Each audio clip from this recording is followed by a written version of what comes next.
Tout le monde sait que Bitcoin va vous rendre riche, même les avocats du XRP. Bonjour, bonsoir, bon après-midi, où que vous soyez, quand vous êtes. Merci d'avoir regardé mes vidéos. Je m'appelle Davinci Jérémy, je suis ici à Dubaï, et j'espère que vous allez bien où que vous soyez. Nous allons parler, vous savez, de Bitcoin et d'Ethereum. Ils ont atteint de nouveaux sommets à Downing ce week-end, et nous allons en parler. Comment ça évolue, comme prévu, comme je l'avais dit. Oui, je sais que je devenais un peu plus baissier vers la fin, mais je me souviens que le plus bas que j'ai jamais atteint était d'environ 55% à la hausse et 45% à la baisse lors du spectacle lunaire. Oui, j'ai vraiment senti que la technique nous montrait une situation un peu effrayante, mais les fondamentaux étaient un peu plus forts. Et nous allons en parler et bien plus encore dans l'épisode d'aujourd'hui. Très bien, donc, si cela vous intéresse, nous allons passer en revue les échanges. Que faire?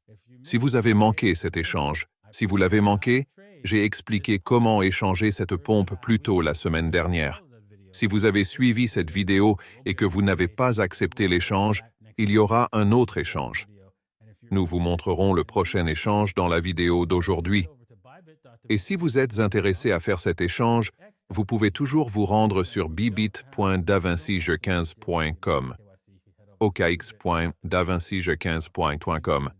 Et si vous n'avez pas ou ne voulez pas avoir à gérer quelque chose, vous savez, le KYC, vous pouvez vous rendre sur debit.davincije15.com. Les liens sont dans la description ci-dessous. D'accord, je possède 10 fois plus de Bitcoin que de XRP. Il est dit Avocat Pro XRP. Intéressant. Dans une récente révélation sur les réseaux sociaux, John, avocat principal en cryptographie et représentant légal des détenteurs de XRP, a révélé un contraste frappant dans son portefeuille. Malgré une série de messages francs, Delton a souligné que malgré son rôle dominant stupide dans la bataille juridique de Ripple contre la SEC, BTC détient une valeur stupéfiante 10 fois supérieure dans son portefeuille d'investissement que XRP. Parce qu'il le sait aussi bien que moi. La plupart des gens sont stupides et achèteront du XRP. C'est pour ça qu'il en a. Alors, vous espérez que vous ne le détestez pas?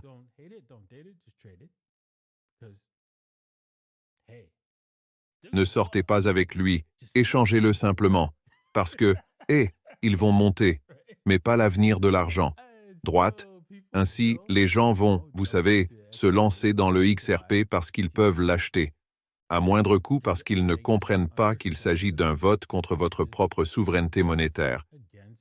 Si vous achetez du XRP, vous votez pour une autre réserve fédérale et vous pouvez voter avec votre argent. Allez-y. Droite. Votez pour votre propre esclavage. Aucun problème. Droite. Et c'est votre. C'est votre choix. Vous avez la liberté de choisir votre. Comment allez-vous être asservi? Je vous ai prévenu, je vous l'ai dit, vous pouvez décider vous-même. Voir? Et maintenant ce type vous le dit, il le sait déjà. Il le sait. Il sait que le héros est. Il y travaille. Oh mon Dieu. Très bien, c'est la dite. Demain je vais parler de cette horloge de ponte.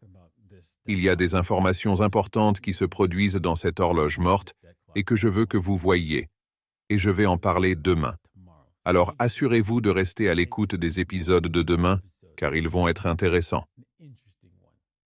D'accord. Passons au Bitcoin sur le graphique à long terme.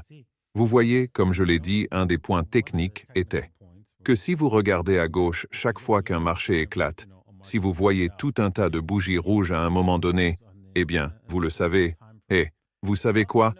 Il va se remettre de toutes ces bougies rouges, n'est-ce pas? Finalement, voilà. Et si vous y jetez un œil chaque semaine, il y a beaucoup de bougies rouges hebdomadaires.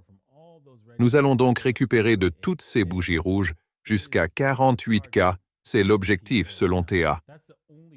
Maintenant, c'est la seule raison pour laquelle nous allons aller plus haut. Ce n'est pas suffisant pour faire des transactions à court terme, ce qui signifie que regardez la semaine, les jours, les 4 heures et ainsi de suite.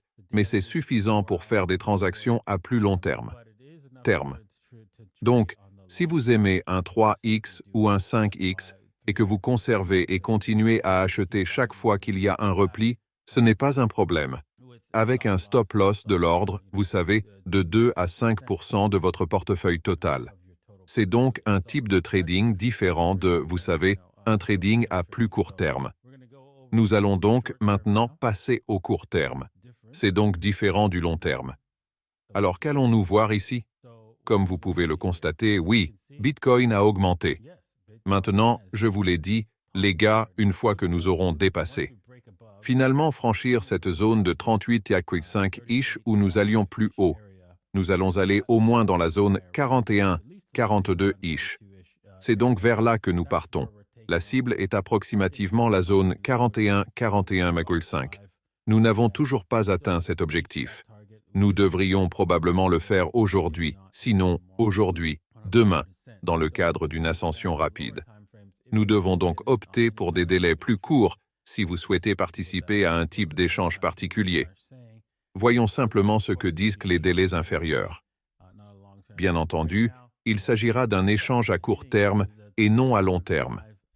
À l'heure actuelle, oui, nous pourrions finir par atteindre le 41,5, puis reculer très rapidement. Je ne me lancerai pas dans un métier ici. Nous devons attendre ce laps de temps, le laps de temps de 15 minutes pour consolider, pour nous montrer « qu'est-ce que Bitcoin veut faire? Qu'est-ce que ça va ?» Cela créera-t-il une sorte de motif de chandelier pour indiquer une entrée? Et je dirais que si vous comptez entrer, vous entrerez après une cassure de cette zone inférieure, chercherez une sorte d'objectif d'entrée autour de la barre des 40 500 $. C'est ce que vous recherchez. C'est une indication claire que, vous savez quoi, peut-être que nous pouvons le faire, ce sera une zone de renversement. Vous pouvez voir qu'il y en a beaucoup.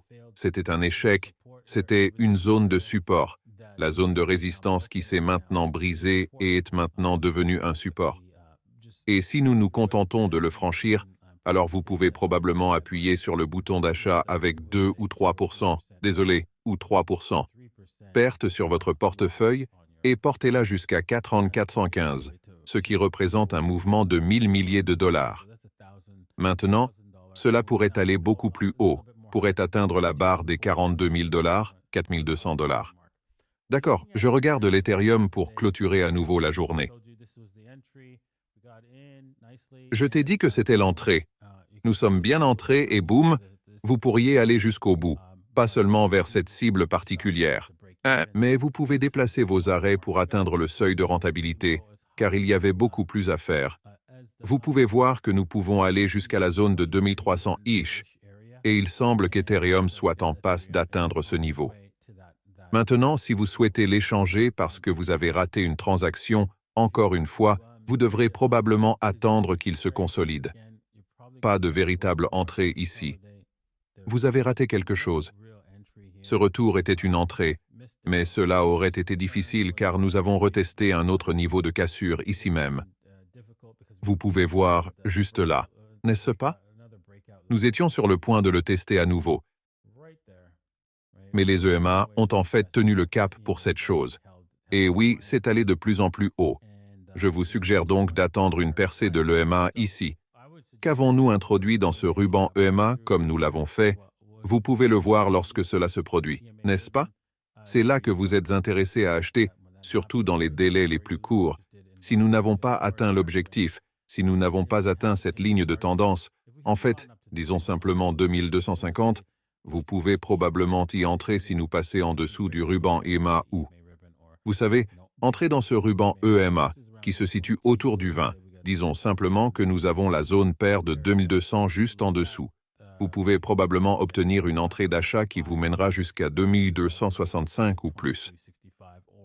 Très bien, cela dit, j'espère que vous avez apprécié l'épisode d'aujourd'hui. J'espère que vous attendez avec impatience l'épisode de demain. Nous parlerons de l'horloge morte et de ce que cela signifie réellement. Et je peux vous le dire, nous sommes proches du début de la fin du dollar. Les cloches sonnent et même de l'or, non? Chante comme un canari dans la mine de charbon. D'accord. Merci d'avoir regardé et à demain.